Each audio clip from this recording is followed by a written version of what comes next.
guys want to talk about?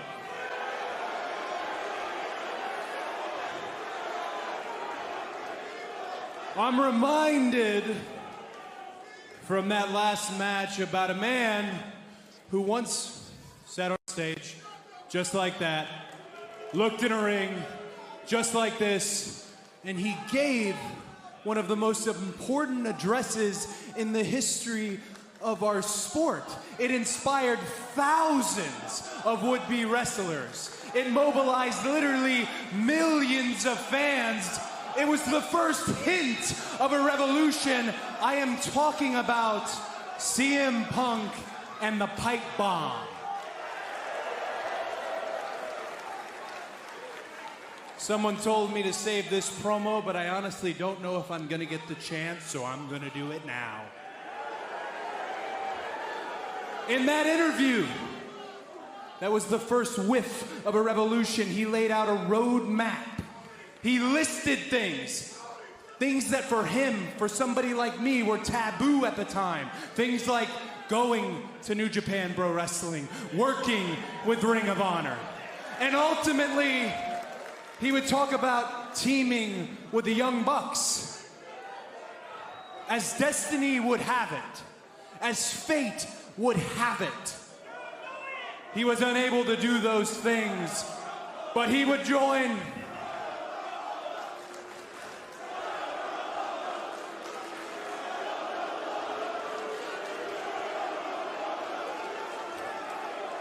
he would eventually wind up here in what Pro Wrestling Illustrated called the comeback of the year. But if we're being honest with one another, and I see all the CM Punk shirts, it is the comeback of the decade. We are all living it. We are all loving it.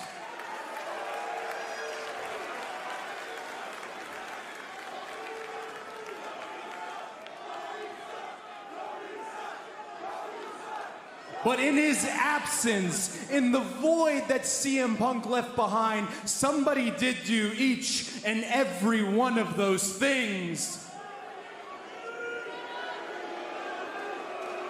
I did them. I carried every ounce of anti-monopoly sentiment on my shoulders. I held every grain of the revolution in my hand, and each and every one of you cheered.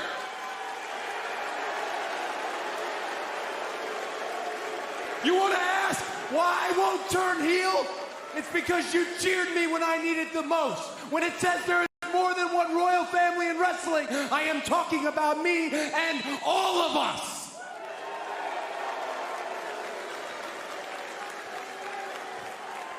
People talk about the forbidden door. It's a proper noun. It's vernacular. But if you are an industry journalist who covers what we do and you disagree with anything that I say here tonight, you're not a journalist. As this generation likes to say, check the receipts, check the dates. Before there was a forbidden door, I was the one who built it. And I am gone. I'm gone for 2 weeks. 2 weeks. And I see that the Young Bucks last week in the opening segment almost started the Wednesday Night Wars all over again. And listen, I know Red Dragon graduated hip toss class with flying colors, but I don't need to see the Bucks beat the developmental more than once. And then my friend, my Trelawney-like friend in Ricky Starks, my real-life friend, gets into a tiff with Jay Lethal? Word to the wise, the lethal injection is the one cutter in the business that people don't kick out of. Avoid, avoid, avoid. And then one of the most talented wrestlers on the planet that you're gonna see later, Malachi Black.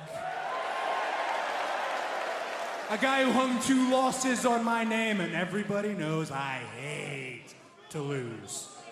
A man who needed no help, added insult to injury by getting help in the form of just this size and speed and strength. And I know we're not in the business of renaming people like Gunnar McGillibuddy or whatever the hell it is.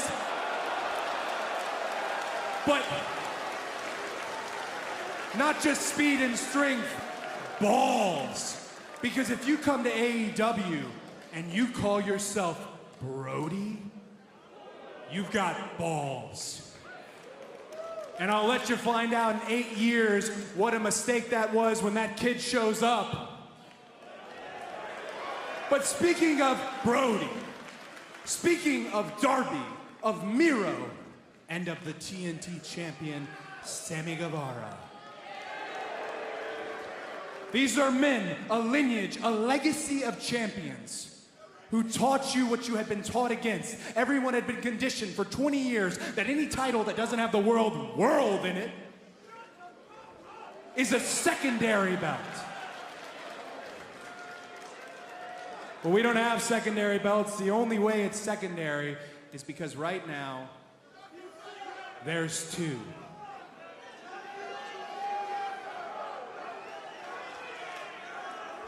I think it's pretty clear what we do.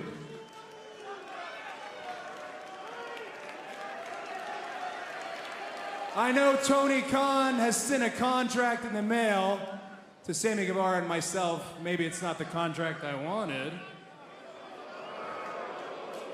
But Sammy, at this point, beach break, 2 titles, 1 champion.